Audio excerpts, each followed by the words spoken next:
Hey guys, welcome back to our story time with Mommy and River. And with Halloween right around the corner, we're gonna do one of my favorites, Room on the Broom. And this is by Julia Donaldson and Axel Scheffler, the same people who wrote the Gruffalo.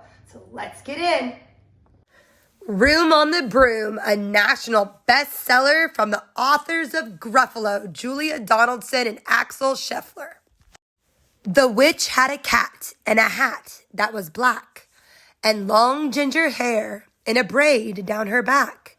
How the cat purred and how the witch grinned as they sat on their broomstick and flew through the wind.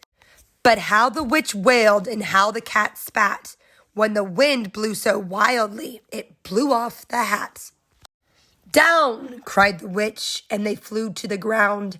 They searched for the hat, but no hat could be found.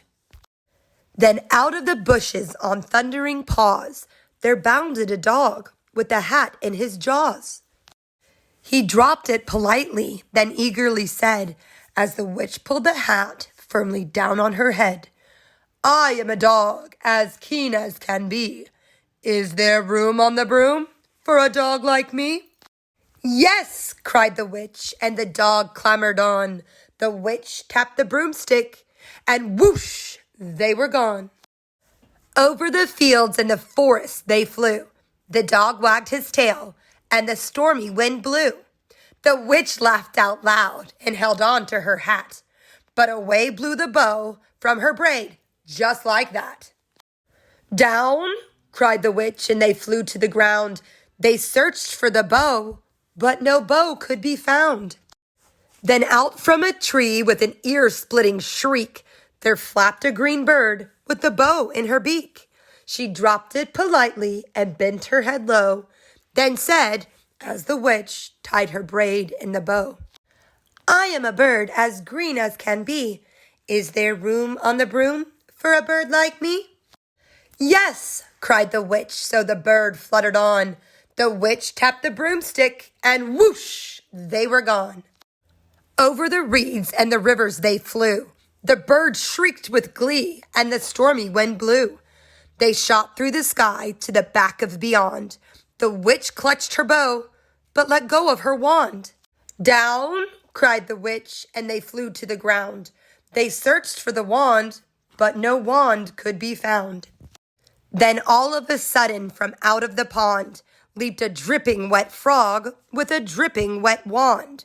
He dropped it politely, then said with a croak, as the witch dried the wand on a fold of her cloak, "I am a frog as clean as can be. Is there room on the broom for a frog like me?" "Yes," said the witch, so the frog bounded on.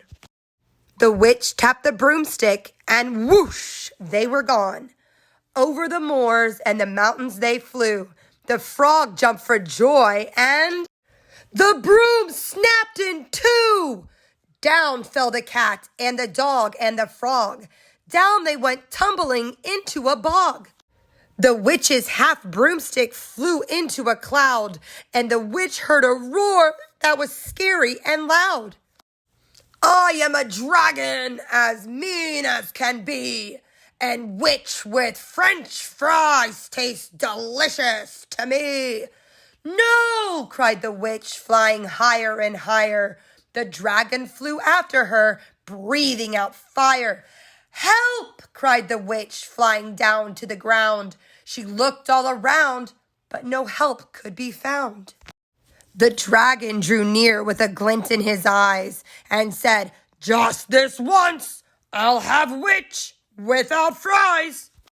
But just as he planned to begin on his feast, from out of a ditch rose a horrible beast. It was tall, dark and sticky, and feathered and furred. It had 4 frightful heads. It had wings like a bird. And its terrible voice, when it started to speak, was a yowl and a growl and a croak and a shriek. It dripped and it squelched as it strode from the ditch, and it said to the dragon, "Buzz off! That's my witch!" The dragon drew back and he started to shake. "I'm sorry," he spluttered. "I made a mistake.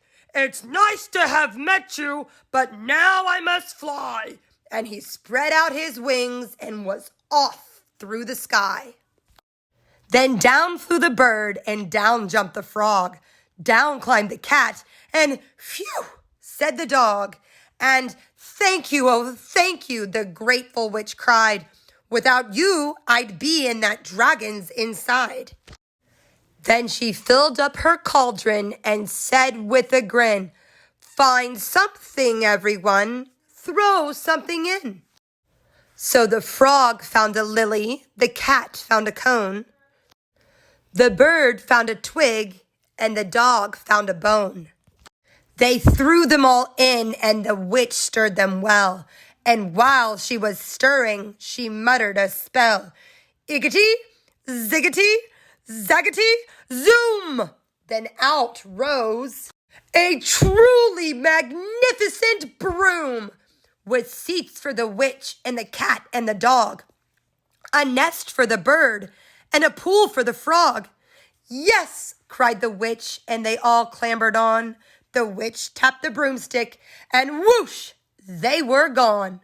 Well, that was so much fun. Do you think there's room on the broom for me and River?